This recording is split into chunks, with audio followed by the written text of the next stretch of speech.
Good afternoon, everyone, and welcome to our January Lunch and Learn. Today we have a very special guest, Esther Smith, and she's going to be doing a presentation on self-defense. Hi, I'm Esther Smith. A little bit about me. I started doing martial arts in 2002 when I was about 12. I've done different competitions and stuff. Self-defense is something that's very important for everyone to have. It's kind of like owning a gun or having a security system. It's something that you want to have, but you want to hope that you never need to use it. I'm going to run through a couple basic self-defense scenarios with my handsome assistant, Moses Smith. Okay, he's going to start with a straight, just wrist grab. So someone comes up, they're trying to drag you with them. I'm going to step into him, strike to the throat. You're just going to pull your fingers back, go right in there. You want to, the bigger the person is, the smaller your target you want to have. If someone is my size and I just like punch them in the stomach, that might do something. But someone who's much bigger than me, much better shape, I can punch them in the stomach a lot. Go for small, sensitive targets. Next we're going to grab our wrist, and we're going to take our foot and step away. We're going to go down and twist away. And then from here, we can either run, depending on how in capacity they are from our throat punch, or we can twist away, come back around, strike them again, and we want to pick our targets. Again, you want to have small, sensitive targets. Another great target is an open hand right to the ear. That'll disorient a person pretty well. So again, grab, they pull me in, step in, strike to the throat, grab wrist, peel away, strike, strike. Another basic self-defense is if someone grabs your hair. Again, they're grabbing your hair, trying to pull you away. I'm going to grab them, grab their hand. I'm going to step behind them. And then from there, you can grab their thumb. The thumb is actually a really great way to control someone because it's like a little handle, and I can just move it a little bit, and he's going to feel it all the way up his arm. All right. So again, he's going to grab me. I'm going to come in. I'm going to have my elbows up, so when I step in, I'm going to strike him right in the sternum area. My front foot is going to step to the side. My back foot is going to twist behind. And we're going to come up, and we're here. From here, I can kick him in the leg. I can capitalize on this wrist lock here and snap his wrist. I can come in closer and break his elbow, or I can just leave the area. The point of self-defense, especially at a basic level, is to safely remove yourself from the situation as quickly, easily as possible. We don't necessarily want to stay there and fight someone, because the longer you're engaged in a altercation, the more likely it is that you're not going to go well. It's not going to go well for you. So the first thing is react quickly and get out as fast as possible. Always go for small targets that have the most impact with the least effort as possible. Do we have any questions at all? Okay, so we're going to do another one, this time from a cross grab. Same basic idea, he's trying to pull me away that way. What I'm going to do is I'm going to step into him. I'm going to grab his fingers. We're just going to come around, make a small loop, grab his fingers, come around, and bend, and just drop your hips. This is a wrist lock. It's putting all of your weight right onto that wrist, and it pops pretty easily. I feel that.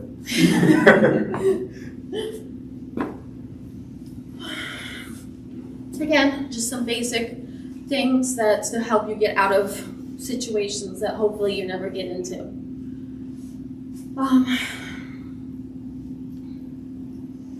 Grab me. Grab me from behind. Okay. Sure, here. Just grab. Okay. Okay, so if someone's coming in and is grabbing you like that, first thing is that you want to prevent them from really locking it in. Once they're locked in, you're going to have a much harder time doing anything with it. So first thing is feeling their arm come around and grabbing your hand inside to prevent them from putting that choke on. Next, you're going to twist into them, but then this front side foot is going to come around. And again, I want to have some point of contact so that I can manipulate him. Right now I'm grabbing his thumb, which is going into a wrist lock, and I can push him in there. At that point, I'm going to leave. Again, you want to get out as fast as possible. You have about 10 seconds in an altercation to have it go your way and get out. Otherwise, it's going to de-escalate into like grappling. And most women against a typical man, that's not like a fair fight. You're going to lose if it comes to grappling. So again, react and leave as quickly as possible. A big thing about self-defense is being situationally aware. You want to make sure that you keep your eyes out, just looking when you're going through a parking lot. Just keep aware of what you're doing. Look around. Look, see if there's anyone who kind of sets off your radar. You can maybe keep an eye on them. Ohio is actually ranks 5th nationally of trafficking states, so it's very dangerous.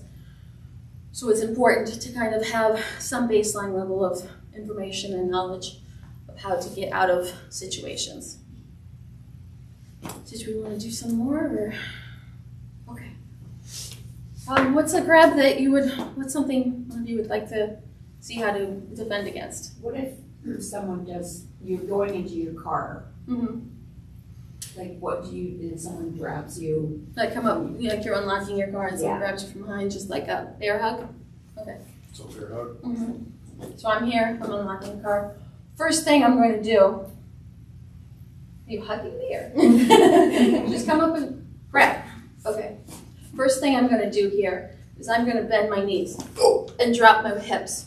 This is going to force him out of position because right here when I'm getting pulled up, I'm out of position.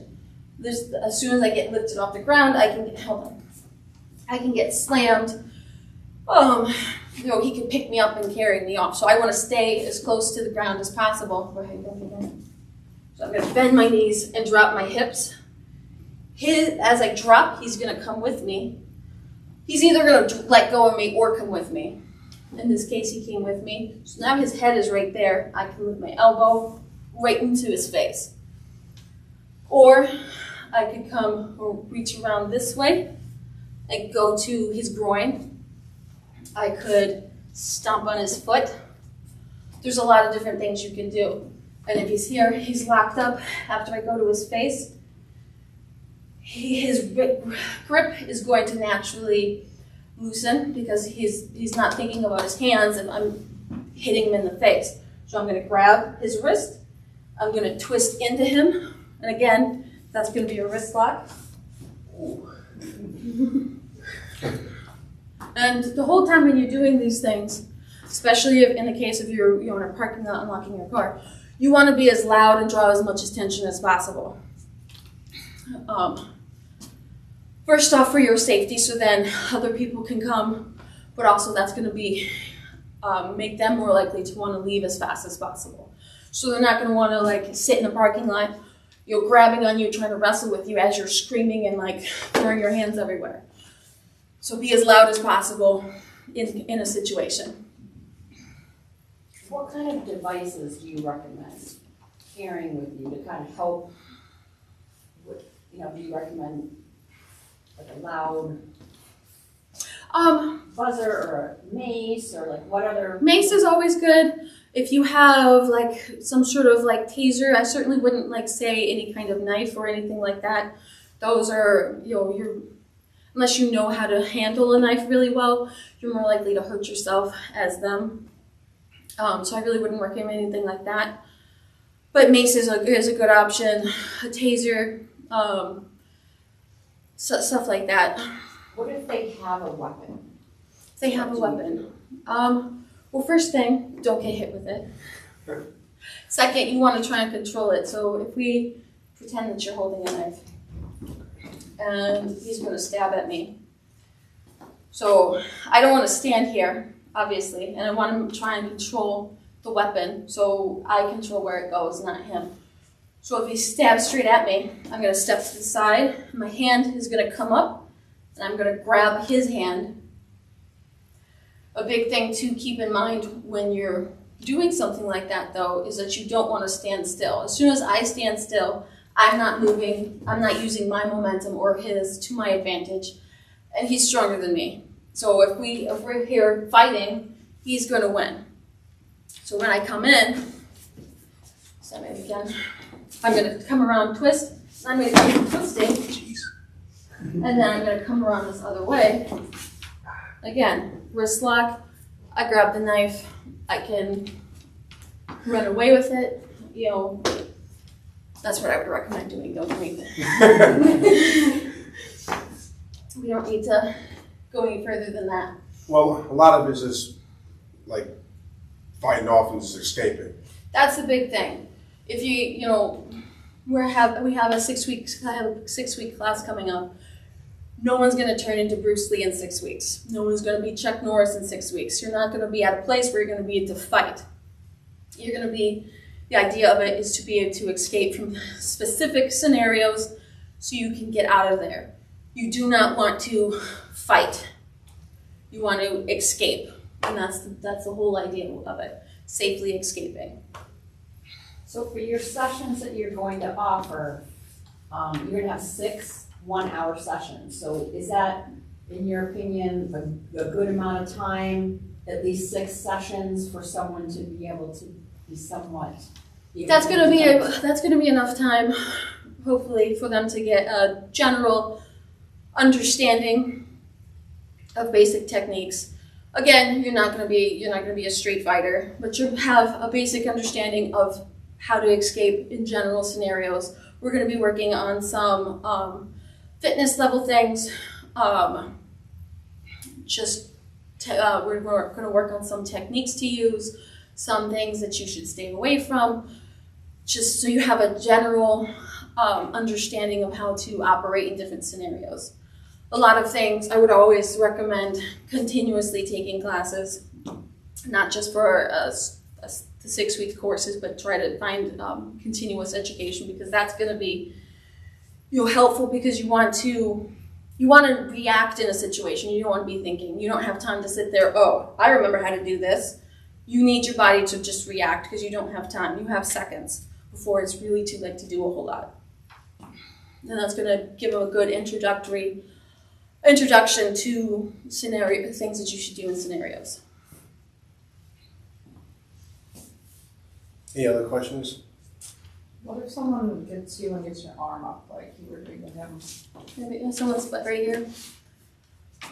Okay, well, first off, again, you want to try and react quickly enough so you don't get into holds. Because once someone locks in a lot of holds, they're a lot harder to get out. But I'm in this scenario. If he's standing like that, I can just step and twist. If he's holding me like that, so he's here. This is actually a pretty poor position for him to be in. It probably feels like strong. A lot of things that you're going to encounter, particularly if it's a male attacker, is they're not necessarily going to be strong. They are going to put themselves in a position where they feel strong, which aren't necessarily the same thing. So he's behind me. I'm going to grab his wrist. I'm going to step forward, and I'm going to twist. I grabbed his wrist, so when I come around, that's in a wrist lock there. And again, I'm not going to stand here and make him stop for grabbing me. I'm going to come around, break his wrist, and I'm going to run. I'm not going to stay and wrestle with him. Want to show that from this angle? From this side? Yeah, like I can see like the arm being grabbed. Sure. This one. Yeah, this one. So again, I'm going to grab his wrist. I'm going to come around, just twist towards him. Twist towards the outside in this case. I'm going to come around and get it.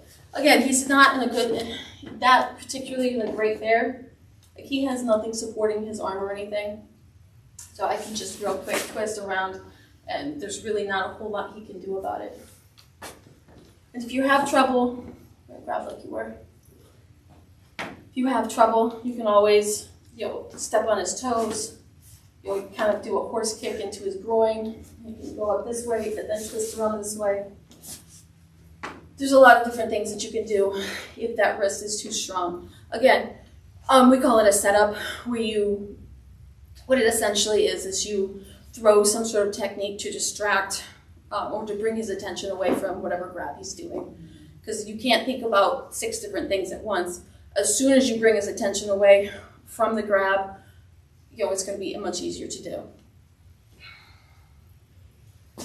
Other than the throat and the groin, where are there some other areas that you could target? Okay, I mean there's again, think about soft areas. I'm not going to want to go here, chest, anything in this front area besides the groin. There's a lot of muscle. It takes a lot of skill to really make any kind of meaningful impact in those areas. Even in the floating ribs or kidneys, you have to have a certain level of technique and strength to really be impactful. From the front though, you can go to the throat, right in here at the hinge of the jaw is a good target, right at the ears. I don't know if you've ever been slapped in your ears, just a little bit of impact and it's very disorienting, can mess up your eardrum and your balance very easily. The nose is always a good area. You want to avoid anything in the mouth area, obviously, because you don't want to get bitten. But the eyes are also really great target. And again, this person is coming at you. If someone is grabbing you and trying to drag you away somewhere, it's probably not a fun place where they're going to take you. A lot of people I've talked to have this idea in their head, well, I don't want to get hurt, so I'll listen. Worst possible thing that you can do. As soon as you're not in public anymore, you have very little control over anything that happens. You want to stand your ground and fight as much as possible before you get dragged away. So bite, scratch, go for the eyes. You should have general targets in mind, but it's life or death. Everything is on the table. Nails, teeth, anything. So claw at his eyes.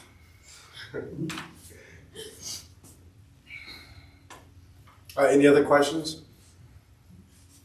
Do you have advice if someone has knocked you down already? Like they've shoved you and you're falling over? Sure. Can you see the ground from here? If I lay down? Sure. So if he just knocked me down, like he shoved me and I just fell over, he's probably going to be coming into me.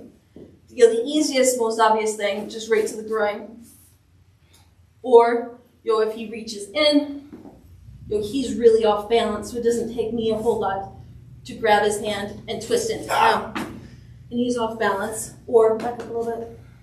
As he's stepping in, knees are always really great. You can hit his ankle in this way, and that'll take him over as well. So you just want to think about your targets.